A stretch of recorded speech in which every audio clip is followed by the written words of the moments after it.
the apostles were talking to Jesus in a short piece in the Bible, I envisioned them bantering about, wow, which one of us might be the greatest, and what does it take to be the greatest, and so forth. And they were sort of, you got their shirts puffed out or whatever, and Jesus turned to them and says, well, if you really want to be the greatest, you better be a servant to all. When I think of Frank Huston, there's a servant to all.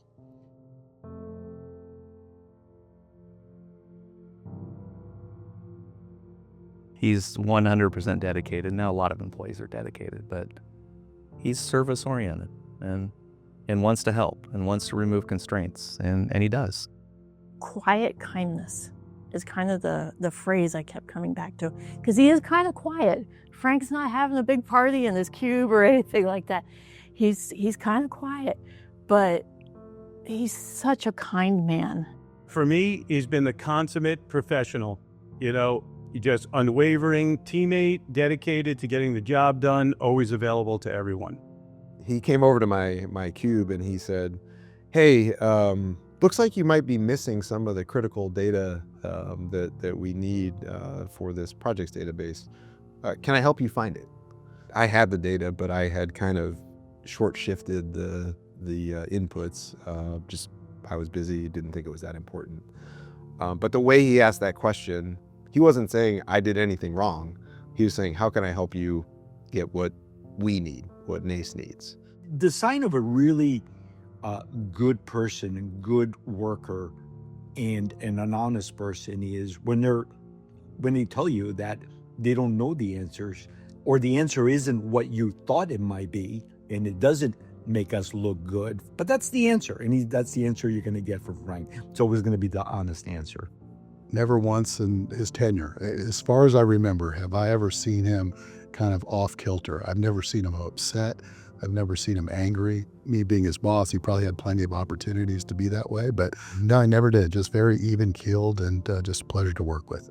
Some of my fondest memories are really at company gatherings where our families are together and our kids were all little together and watching his daughter grow up. I just remember seeing Frank and his wife and thinking they are the most adorable couple ever. It's just certain people, you look at them and you can see that they really love each other and they enjoy each other's time, and they're just adorable. He climbed Mount Rainier too, by the way. That's probably something you wouldn't talk about. So there's things that he's done that you just don't really know. He just doesn't call attention to himself. It's not his thing. People might not realize that, how smart Frank really is, because he doesn't have to apply that in some of the work that he does in the proposal writing. He's an MIT graduate. I've met a lot of people with degrees from MIT who, fly that flag pretty high. He's not one of those people. He's probably written thousands of proposals for NAES, and his name's never on them. But he wrote them. Yeah, he's exceedingly giving and just doesn't need the spotlight. NAES was a little bit more active in big trade shows and those things. And I think we were working at Power Gen. And this is right about the time that, wind turbines and wind farms and that segmental business was getting more popular. And so we were trying to get a presence there. And we wanted to have a big booth at trade shows. So we were trying to get to the point where we could make a bigger splash.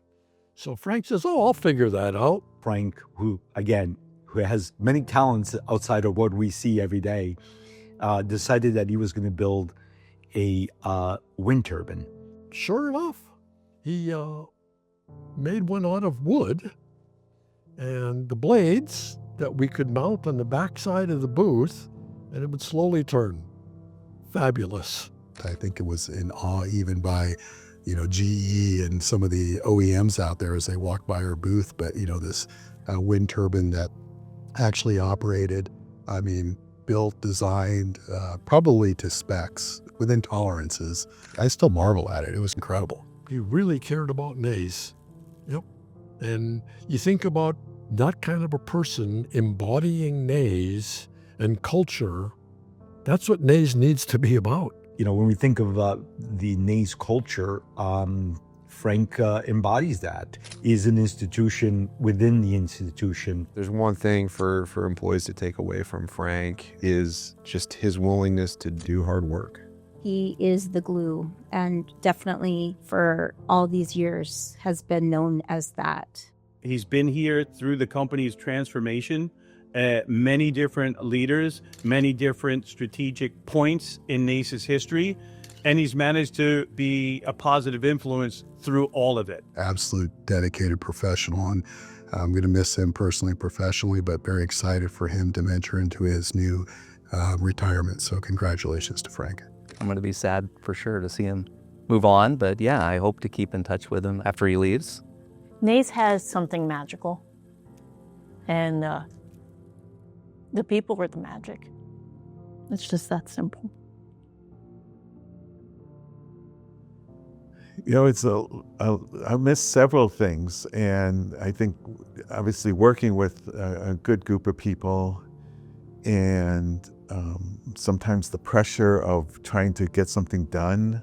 There's excitement in doing that. It helps motivate me. There's a desire to help people and again make them look good. That I'm gonna miss that. I was on a call early this morning, and you know, it's like I won't have to do that anymore, or it'll be for different reasons. And it's just kind of cool to be connected with all these different things and feel like you have a purpose, that the job that I'm doing has some value and is going to help people put food on their tables like it puts food on my table.